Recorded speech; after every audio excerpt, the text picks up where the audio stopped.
Getting to know you. We started this segment last week where we got to know Sam Staub, newest defender with the United States women's national team. Now we're getting to know Sam Coffey. She is a midfielder for the Portland Thorns and the United States women's national team.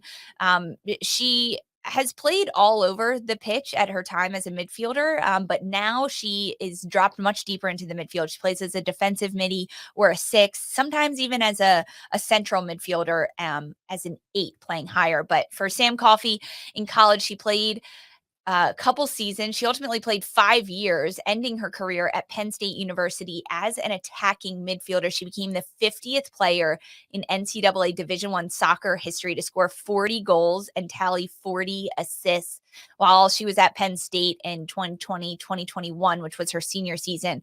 She was named the Big Ten Midfielder of the Year. Prior to Penn State, Coffey played at Boston College in the ACC. She played 2 seasons there.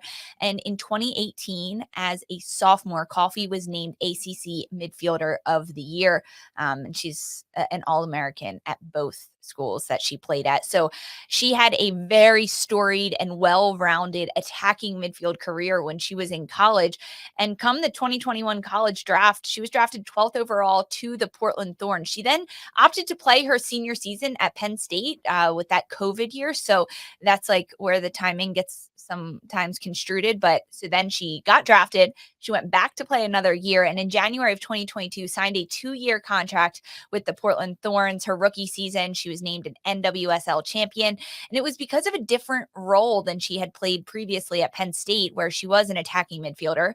At the Thorns, she dropped much deeper and became a defensive midfielder, which opened the doors for more opportunities for Sam Coffey, because in the NWSL, she has 3 goals, 10 assists in 64 matches, but her play directly with Portland Thorns allowed her to get her first senior national team call-up with the United States women's national team in June of 2022. This was before the World Cup. Ultimately, Coffey didn't make the 2023 World Cup roster.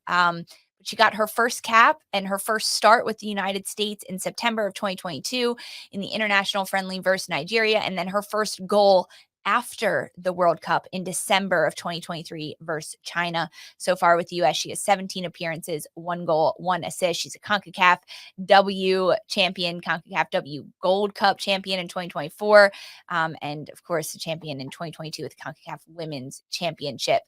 This is a player, Sandra, that we chose because of where she is right now in her career. Seemingly a lock for the U.S. For the Olympics. However, this past weekend in Portland Thorns match against North Carolina Courage on Saturday, Sam Coffey took a knock around the 14th minute. Then she kept playing. She saw treatment in the 14th minute. Then she kept playing. In the 36th minute, ultimately, she was subbed out, immediately went to the locker room with the training staff. And then she was seen back on the bench in a boot. That's kind of why we spurred this. But ultimately, how valuable has Sam Coffey been for Portland Thorns and for the U.S. in her role? I don't know if in 2024 specifically, we'll just keep it to these 6 months. I don't know if there's been another player in 2024 whose profile has elevated as much as Sam Coffey. I would say there's maybe 2 on the U.S. women's national team pool. It's probably Jaden Shaw.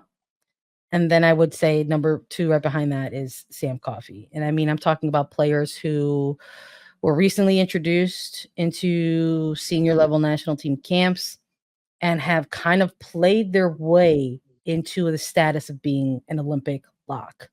And it's part of why we wanted to choose to take a deep dive on Sam Coffey, because as this player has played so well over the course of these last several months that maybe there's that lingering conversation, or now what's a lingering worry about coming out of this week, where it's just like, well, there's no Sam Coffey available. Who's it going to be? And that is a little bit of a scary scenario. Absolutely terrifying. I mean, that's why we're talking about it, because everyone is thinking about it. People right now on YouTube are like, hey, what's the injury update? What is the injury update? Oh, man. We don't have one right now as of Wednesday. We will get one before this weekend's matches in the NWSL when the teams take the pitch again, right? It could have been but to have a boot on your leg, it's not great, especially when we think about the US level, right? Let's focus solely on the 2024 Paris Olympics, and the pool of depth in the midfield for the United States. There's Corbin Albert, Rose Lavelle, Lindsey Horan, Sam Coffey, Lily Johannes has been called up and gotten significant minutes. Remember, Emma Hayes brought in Andy Sullivan as a last minute training player in the most recent camp just last week, in the first week of June. So perhaps Andy Sullivan was there in case anything like this happens. But in terms of positionally, defensive midfield role has been locked with Sam Coffey, hands down. Whether she plays alongside Corbin Albert or Lindsey Horan, there is this element that Hayes is wanting of her midfielders to have the ability to play at all the positions and not be limited to just one position. So being able to play the 6, the 8, and the 10. So when Lily Johannes came into the match for her first senior national team cap in the second friendly against South Korea, Johannes played alongside Coffey. Coffey was the 6, and Johannes was a little bit higher, if not a double pivot, more of an 8, playing a little bit higher. How does Sam Coffey's potential injury change the U.S. Olympic roster? Well, first I want to preface this by saying I hope it's just precautionary. I hope it's just week to week, because I'm going to eventually have to do my Olympic, prediction and mock roster, the final one. And I want to have Sam Coffey as a lock. But all things considered, the roster has to be named probably in a few weeks. And then there's some send-off games in early to mid-July. So I think knowing that, and knowing what we saw coming out of this most recent camp, and not only that, knowing a little bit of what Emma Hayes has seen and how she has put together some of these teams over the course of the last 6 months, I wouldn't be surprised if for some tragic reason Sam Coffey does not find herself able to go to the Olympics, that maybe Johannes gets bumped from like an alternate status to potential full roster status. I mean, that we have not, it's not something that this program is unfamiliar with. They have taken very young players to major international events before. I mean, my goodness, Mel Swanson arrived as Mal Pugh because they wanted to take her to the Rio Olympics. Alyssa Thompson going to the 2023 Olympics after having about 4 to 6 weeks as a rookie in NWSL. So this isn't, again, this is not something that's out of the realm of possibility. But I do wonder what that's going to mean for what we've seen in terms of the different dynamics of the midfield. I think there's an argument for folks to make about Lindsey Horan, whether she's better higher or lower. Just because she's able to play in that lower position, does Emma Hayes want to keep her there? I think all of that, I think that's a lingering question mark as well. And I think what we've seen over the course of these last 6 months is partnerships that have developed alongside Sam Coffey. And we haven't seen Andy Sullivan back in the mix kind of post 2023 World Cup Olympics, but I think she's having an incredible NWSL season. And a few weeks back when I had to do my mock roster 2.0, I credited her with that. I said she should probably get a call into these next coming camps. And while she did, it was only as a training player. So perhaps that could be a little bit of the player pool that they're taking a look at. I think this all is really predicated on players' availability in the next few weeks. And what really sucks about it is the timing. The timing absolutely is a bummer. Is terrible. I think there's an element with Sam Coffey.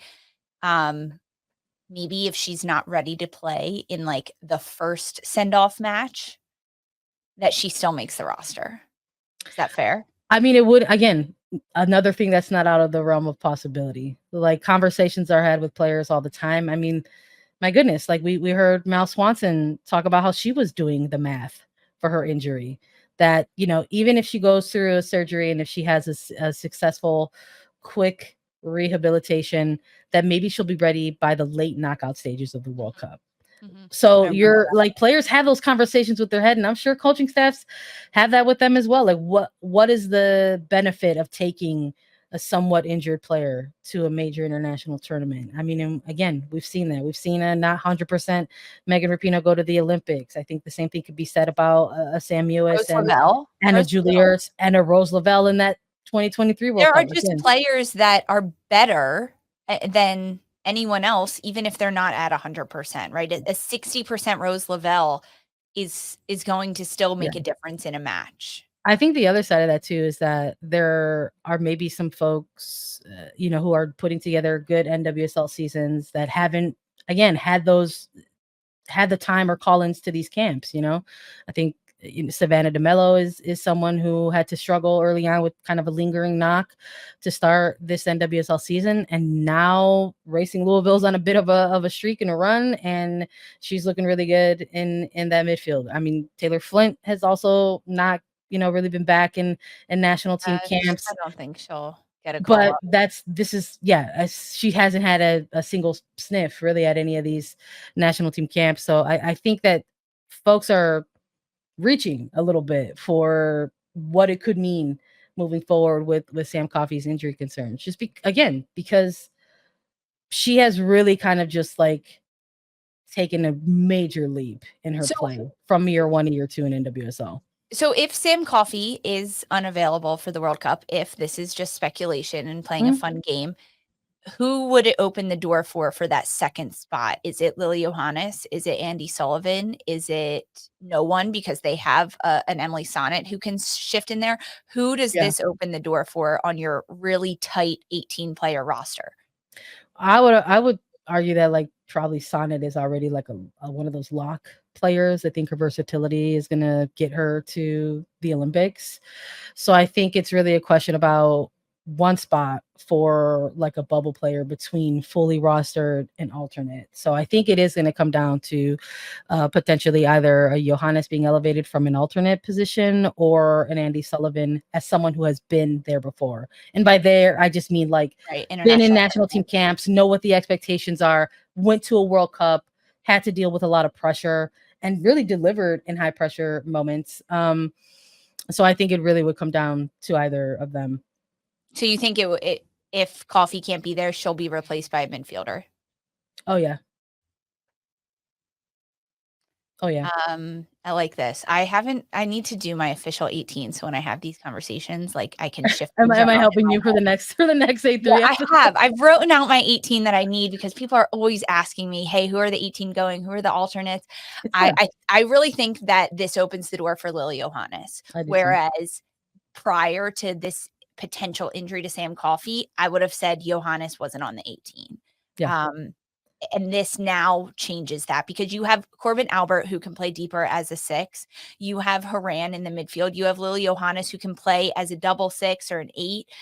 You have Sonnet who can also play as a 6. There is a lot of different options, but this is tough. This is all speculation. This was just it is. And I hate that like that's part of this deep dive that we're doing because it would have been great to just be like, oh, Sam Coffey. And I mean, we started it off with so great. we started this segment off with like, you listing off all those like great accomplishments. And I'm just sitting here thinking she's still only 25 and she's just like a couple years into her NWSL career. And she's already, again, like I said, like she's already elevated her player profile to this status. It's incredible. She has shown that she could have possibly won that Rookie of the Year, but unfortunately Naomi Girma exists, and so that was a big year for Girma.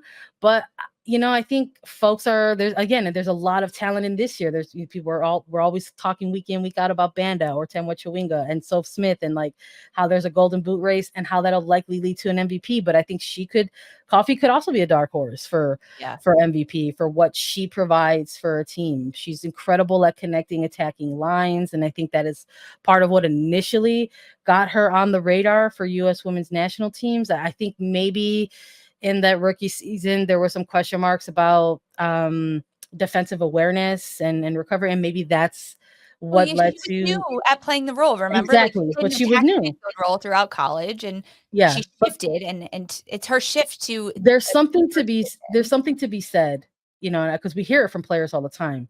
I think there's something to be said when they are kind of handed that bit of adversity. It's like we hear it all the time when they don't make a certain roster and how that propels them and motivates them. Exactly. And I think what we saw from 2022 to 2020 to now 2024, I think again, she's played her way into becoming one of those players where it's like, we don't want to see this player not on the Olympic roster. Right. Yeah. And she's definitely elevated her game as well, being able to adjust to different positions. And when she does get higher, even as a 6 or a defensive midi, in and around the 18, she's dangerous. She can shoot. She's got good vision. She has a great soccer IQ to be able to play that. We'll see. We'll keep everyone updated as the injury status of Sam Coffey when availability reports come out for this weekend. But in the meantime, everyone, tuck your shirt in today in honor of Sam Coffey. Do it for Sam. That was our Getting to Know You segment. We touched on Sam Coffey, midfielder for Portland Thorns and the United States